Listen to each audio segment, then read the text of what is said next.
એકવાર જંગલમાં પક્ષીઓના રાજા ગરુડથી અસંતોષ પામીને પક્ષીઓએ મોરની અધ્યક્ષતામાં આમ સભા બોલાવી.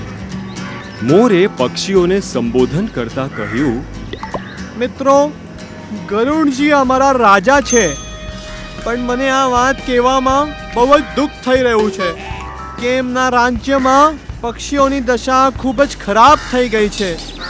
એનું કારણ છે કે ગરુડજી અહીંયાથી દૂર વિષ્ણુ લોકમાં વિષ્ણુજીના સેવામાં જ મગ્ન છે. અમારી ઉપર ધ્યાન દેવાનો સમય જ નથી મળતો. આપણે આપણી સમસ્યા લઈને ફરિયાદ કરવા જંગલના રાજા શેરના પાસે જવું પડશે. હવે આપણને શું કરવું જોઈએ? આ જ વિચારવા માટે આ સભા બોલાવવામાં આવી છે. આપણે નવો રાજા ચૂંટવો જોઈએ જે આપણી સમસ્યાનું સમાધાન લાવે અને બીજા રાજાઓની વચ્ચે બેસીને આપણા જેવા પક્ષીઓને જીવ જગતમાં સન્માન અપાવે. હું તોતાજીના પ્રસ્તાવને સમર્થન કરું છું. હું પણ સહેમત છું.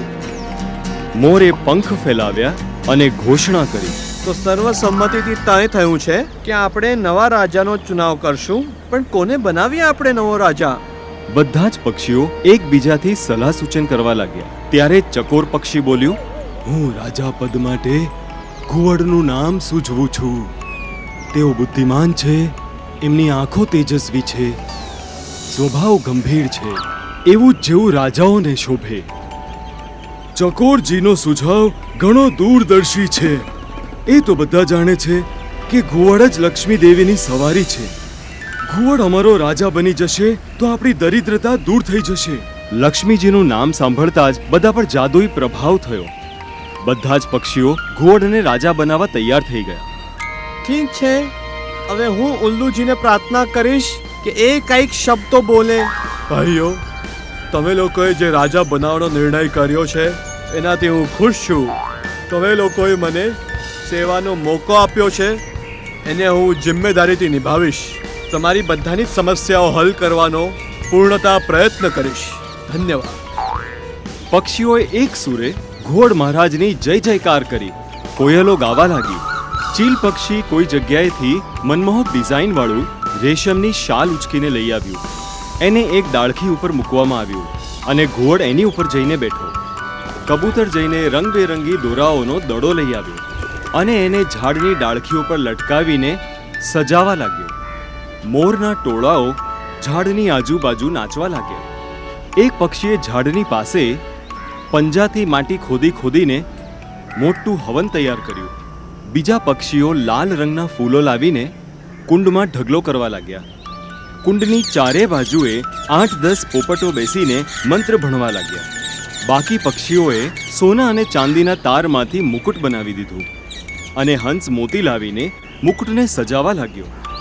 ત્યારે બે મુખ્ય પૂજારી પોપટોએ ઘોડને પ્રાર્થના કરી, હે પક્ષી શ્રેષ્ઠ, ચાલો લક્ષ્મીજીના મંદિરે જઈને લક્ષ્મીજીનું પૂજન કરીએ. ચૂંટાયેલો રાજા ઘુવડ પૂજારી પોપટોની સાથે લક્ષ્મીજીના મંદિર તરફ ઉડવા લાગ્યો. એમના ગયાના થોડાક સમય પછી જ ત્યાં કાગડો આવ્યો. ચારે બાજુ જશ્નનો માહોલ જોઈને તે ચોંકી ગયો. એણે પૂછ્યું, ભાઈ, અહીંયા કઈ ઉત્સવની તૈયારી થઈ રહી છે? પક્ષીઓએ ઘોડના રાજા બનવાની વાત કહી એટલે કાગડાએ ચીસ પાડી, મને સભામાં કેમ નહીં બોલાયો? શું હું પક્ષી નથી? આ જંગલી પક્ષીની સભા છે.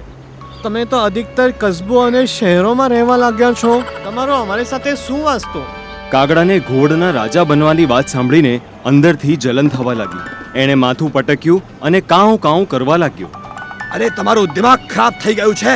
જો ઉલ્લુને રાજા બનાવો છો, એ ઉંદરડો ખાઈને જીવે છે. અને આ નહીં ભૂલતા કે ઉલ્લુ ખાલી રાત્રે જ બહાર નીકળે છે. આપણી સમસ્યા અને ફરિયાદ લઈને કોના પાસે જશો? દિવસે તો એ મળશે નહીં. કાગડાની આ વાત પક્ષીઓ પર અસર કરી ગઈ. તેઓની વાતથી ગણગણાટ થવા લાગ્યો કે કદાચ ઘોડને રાજા બનાવવાનો નિર્ણય લઈને તેઓએ મોટી ભૂલ કરી નાખી છે. ધીરે ધીરે બધા પક્ષીઓ ત્યાંથી જવા લાગ્યા. જ્યારે ઘોડ લક્ષ્મી પૂજન કરીને પૂજારી પોપટોની સાથે પાછો આવ્યો, ત્યાં રાજ્ય અભિષેક સ્થળ વેરાન પડ્યું હતું. બધા ક્યાં ગયા? કાગડો આવીને બધાને ઊંધો ચત્તો સમજાવી ગયો. બધા જતા રહ્યા. હવે કોઈ રાજ્ય અભિષેક નહીં થશે. ઘુવડનું રાજા બનવાનું સપનું ચૂર ચૂર થઈ ગયું. ત્યારથી ઘુવડ કાગડાઓનો દુશ્મન બની ગયો. શિક્ષા: કોઈની ખુશીમાં વિઘ્ન ન નાખવું. અમારા યુટ્યુબ ચેનલને હમણાં સબસ્ક્રાઇબ કરો. નવા વિડીયો જોવા માટે બેલ આઇકોન જરૂર દબાવો. તમે અમારા વિડીયોઝ પર કમેન્ટ જરૂર આપજો. વિડીયોઝને લાઈક કરીને આપણા મિત્રો સાથે શેર જરૂર કરજો.